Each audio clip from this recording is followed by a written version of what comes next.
Was it the beginning of a new modern world, a world of imagination, action, enterprise? Or was it the culmination of the Middle Ages, which had lasted for nearly 1,000 years? Or was it a bit of both?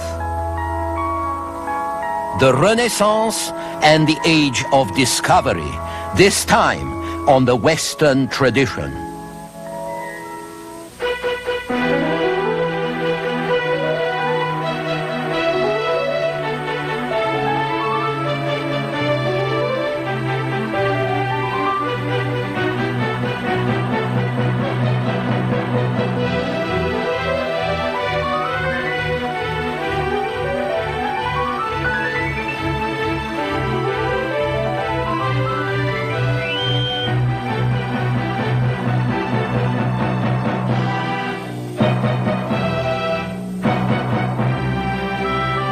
And now UCLA professor Eugen Weber's continuing journey through the history of Western civilization.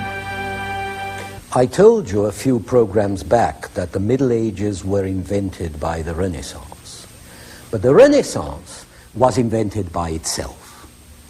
I don't mean that people in the 14th or 15th century conjured up the word, but they acted as if they might do so at any time, because they felt so excited by what was going on around. Now, part of what was going on was the same old mess as before and after: wars, injustice, violence, misery. What we call the Renaissance, after all, ran from about the 14th century through the 16th. So it overlapped the late Middle Ages for more than 100 years. But there was an important difference. There were serious economic problems, but there was more enterprise, more wealth, more leisure in the Renaissance, and also more competition in the conspicuous consumption that went with wealth and leisure. And one form of consumption that especially soared was culture. Culture which adored and pursued antiquity with an extraordinary urgency and passion. Their literature and architecture and visual arts soared, and their achievements made contemporaries feel that they lived in a time when men were at last on the way to recapture the greatness of the ancients. Those ancients against whom the West had measured itself for 1,000 years. If you want to be objective, the West had been reviving since the 12th century at least. The great cathedrals hadn't waited for the 14th century, and previous generations had translated the Greeks, had studied philosophy and the laws of nature, had made technological improvements. In the 13th century, better chimney construction made heating more flexible and thus made privacy possible for the better off. The chimney probably affected the art of love more than the troubadours did, and it fostered more individualism than Renaissance philosophers did. And without another contemporary invention, eyeglasses, we probably would have had fewer philosophers anyway. Among other inventions of the 12th century was the spinning wheel, which not only made yarn cheaper, but also suggested the use of a belt to transmit power. And the wheelbarrow, which cut in half the number of people needed to haul small loads by substituting a wheel for the front man. And even the button, which revolutionized the history of clothing. So the Middle Ages was often innovative and increasingly productive. But what changed most in the 14th century was the mood, perhaps because what was being done was less to the glory of God and more to the glory of man. You can see this in literature, where the rebirth of ancient Latin and ancient Greek revived the Greek belief in man as the measure of all things and introduced subversive notions of a life unencumbered by revealed religion. It's characteristic that this secularizing spirit was represented by men and sometimes by women who called themselves humanists because they were interested in human nature and human values. To put it differently, they were trying to discover the secret of the good life, the virtuous life. And they thought they could find it not in the centuries just past, where no model seemed to fit their bill, but by looking back at antiquity. If you read Seneca or Cicero, and if you wrote like them, then you could hope to become as good, as great as they had been. So the humanists revived the classics, and they studied and they taught them in the humanities, which were supposed to teach you to be good. That is virtuous and honorable in private and especially in public. The humanities stressed personal judgment, the worth and possibilities of individuals, man's free will, his superiority over unformed, unpolished nature, his duty to society. And they are at the origins of the classical curriculum, which was going to last into the 20th century.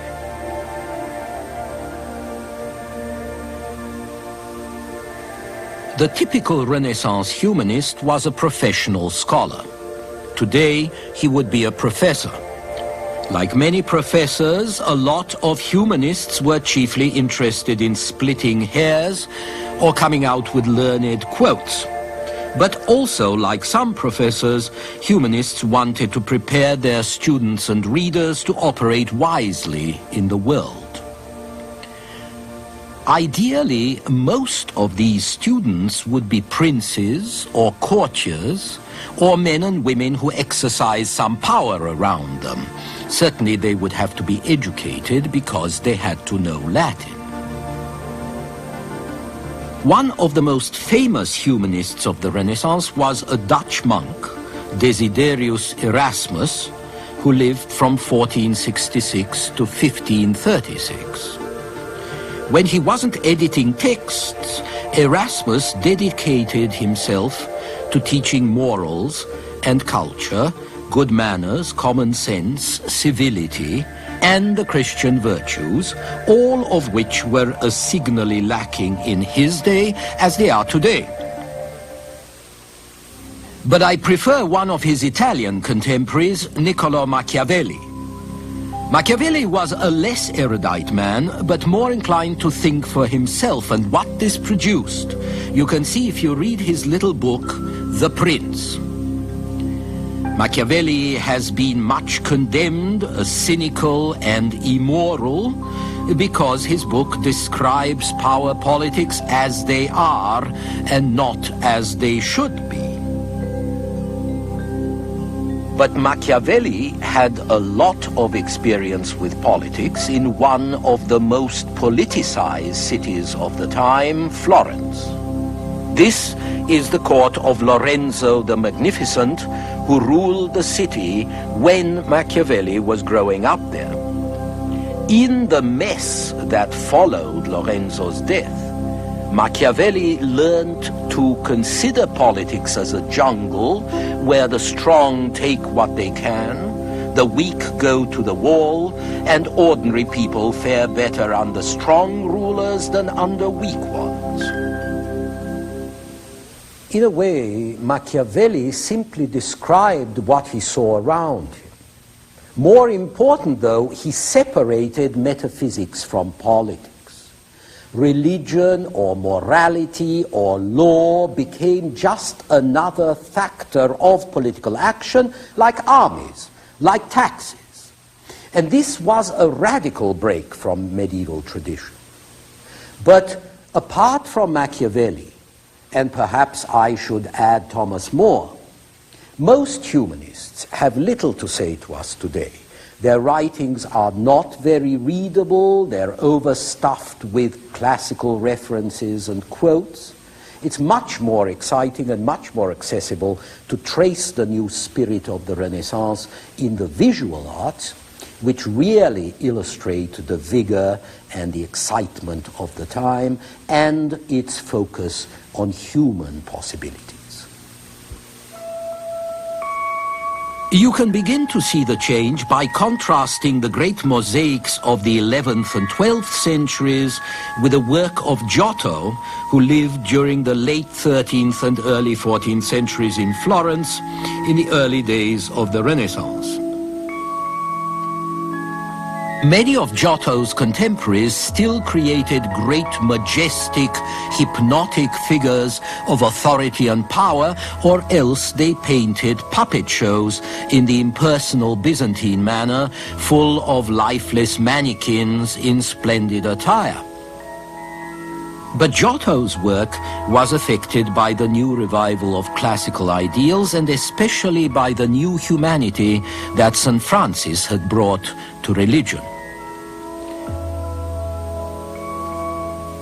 Giotto's approach was emotional and urgent. Unlike the stiff manner of the Middle Ages, it expressed a new humanity. So Giotto was innovative, but he was also profoundly Christian and medieval. Characteristically, his best-known paintings can be seen in a chapel in Padua called the Scrovegni Chapel because it was built by the son of a usurer of that name. Old Mr. Scrovegni was so notorious that Dante placed him in one of the circles of hell in the Inferno. So here you have a typical medieval act of redemption. The usurer's son holds out his chapel in a propitiatory gesture to make up for the ill-gotten family wealth. Now compare this with a picture painted in 1434, 100 years after Giotto's death, Jan van Eyck's portrait of Giovanni Arnolfini and his wife. We are in Bruges, but the subject is an Italian merchant and his young bride. We are in the house of a businessman and a moneylender like Scrovegni, but the couple is presented as if they were nobles, and they make no apologies for their money. And look at the realism and the precision of presentation, which are in keeping with the rationality of a new, more secular society. 50 years go by, and Botticelli is painting his Birth of Venus in Florence around 1485. By this time, spiritual concerns have been drained out. Not from all life, of course, far from it, but from this painting. All Botticelli seems to care about is sensuousness and recreating the ancients. He takes an ancient subject, he tries to paint it as the ancients would have done, and he revels not in spiritual, but in sensuous beauty. Then another 50 years go by, and Michelangelo paints the Last Judgment on the altar wall of the Sistine Chapel, finishing in 1541. It's an overwhelming composition, and the best thing really is just to look at it and gasp. I mention it here because it's so different from any kind of medieval Christian spirit of hierarchy or order. And in the same room, there are also frescoes that Michelangelo painted a quarter century earlier. These are about the creation. And they look to me like a powerful, explosive affirmation of man. So in these two works, the Renaissance has really supplanted the Middle Ages. When he painted The Last Judgment, Michelangelo was an old man in his 60s. Rome had been sacked and pillaged a few years before, and the old sense of unlimited possibilities had started to crack. But the thing that strikes me is that whether in a vision of torment, doubt, defeat, or in a vision of affirmation, you can find here in a Vatican chapel, at the center of Western Christendom, you can find here one of the ongoing themes of the modern Western world. Man is great. He's always in trouble, but he's the most impressive thing we've got. And this is a theme you wouldn't have found 400 years before. This greatness of man was going to be proved and accelerated in another way by the invention of printing from movable type, which occurred in Germany around 1445 and which we attribute to a goldsmith called Gutenberg. By 1480, over 110 European towns had printing shops. And by 1500, about 20 million books had been printed. And the 16th century was going to see at least 10 times more than that. The humanists quickly realized the advantage of cheaper and more numerous books. So did the church. At first, most of the books were for clerks and clerics anyway. And most of them were in Latin, which meant that access to reading was limited. But by the 16th century, this changed. Magistrates, burghers, tradesmen owned books, often in their own language. A publishing industry grew up to cater to more simple people with pious books and entertaining books and almanacs. And chivalric romances of adventure and glory were turned out in vast numbers by Italian and Spanish printers who fed the dreams of future conquistadores. And in fact, during the 15th century and the first half of the 16th, the Renaissance, a period of intense and passionate cultural achievement, was going to coexist with the age of discovery, a period of fervent expansion. Just as there had never been so much variety and creativity in the arts, so too had there never been so much exploration and discovery. When Bartholomew Diaz rounds the Cape of Good Hope in 1487, Botticelli is helping to paint the Sistine Chapel in Rome. In 1506, Columbus dies impoverished, forgotten, still believing he discovered the coast of Asia. And the same year, Bramante begins to build St. Peter's in Rome. In 1513, Balboa crosses the Isthmus of Panama to reveal the existence of the Pacific, and Machiavelli publishes The Prince. Raphael dies in 1520 when Magellan is sailing around the world and a rebellion is gathering in Germany around a monk named Martin Luther, a rebellion which would soon burst into the Reformation. And in the 1530s, while Pizarro is conquering Peru, Erasmus and Rabelais are in full bloom, while Michelangelo is painting his Last Judgment on the altar wall of the Sistine Chapel.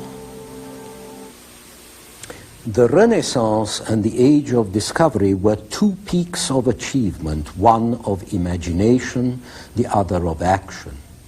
But did they have anything in common? Is it possible to say that Erasmus wrote and Raphael painted and Bartholomew Diaz ventured past the Cape of Storms in obedience to a similar impulse? And was this impulse derived from some common experience, a way of thinking, an approach to living that historians have agreed to call the European Renaissance? Did the urge to discover new lands grow from the intellectual ferment of the Renaissance? And what effect did the broadening of geographical horizons have on the mental horizons of the people at home? The first thing we can say is that human nature did not change, but the scope of human aspirations was increased by greater material possibilities. By the 1480s and 90s, Europe had developed an agricultural base, an industrial capacity, a superiority in arms, and a skill in sailing the oceans that enabled it to explore the rest of the globe, to conquer and loot and colonize it for the next 4 centuries in a way that the greediest ancient Roman would have envied. Many of the material things that made this exploration possible, however, came out of the Middle Ages. The magnetic compass was adopted by 1187. Sea charts and pilot books were available after 1280. And the ships and the guns that explorers used were not developed by Renaissance intellectuals, but by craftsmen. And just as the means of exploration developed out of the Middle Ages, so did the motives behind it. This is the reception of Columbus by Ferdinand and Isabella. They and other rulers were interested in gold and silver to supplement dwindling sources at home, and in slaves, and in spices from the East, which were necessary in the first place to preserve food, which spoiled fast in the ages before refrigeration, and then quite simply to make lousy food eatable, tough and stringy meat from skinny cattle, tasteless vegetables, unappetizing and often spoiled food in general. But this spice trade was threatened by the advance of a new Muslim power, the Turks, who took Constantinople in 1453, and the Balkans as well, thus upsetting the commercial balance of the Mediterranean. Before that, Italy had enjoyed a near monopoly of the spice trade for several centuries, which was the source of much of its prosperity. So the countries of Western Europe sought to outflank the Turks and the Italians as well. France, Spain, Portugal, England, and the Netherlands all saw the possibilities of sailing south or sailing west to reach the East Indies, and they had the means to do it. Another motive, universally expressed and quite widely believed, was the desire to extend Christianity.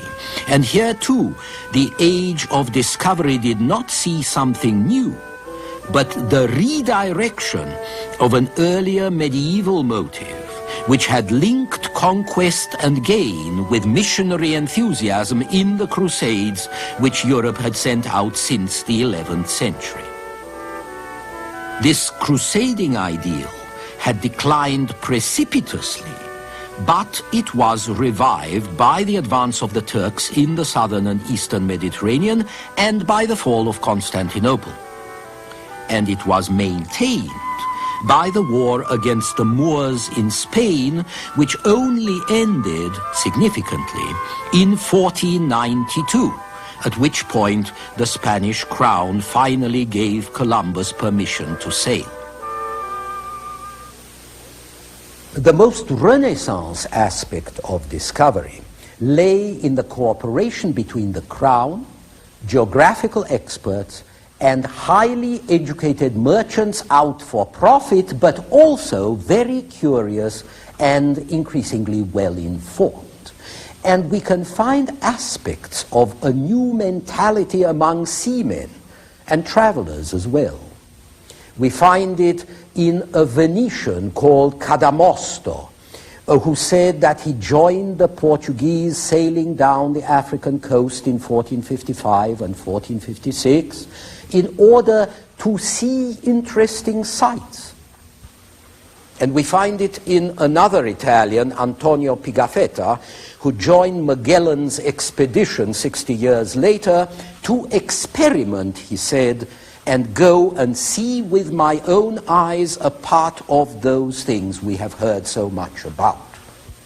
And finally, we find it in the great explorers themselves, who were not just leaders and seamen, but who had to visualize their undertaking within the context of an emerging knowledge of the world as a whole, testing the hypotheses of medieval geography and developing them into a new science altogether, as we shall see in our next program.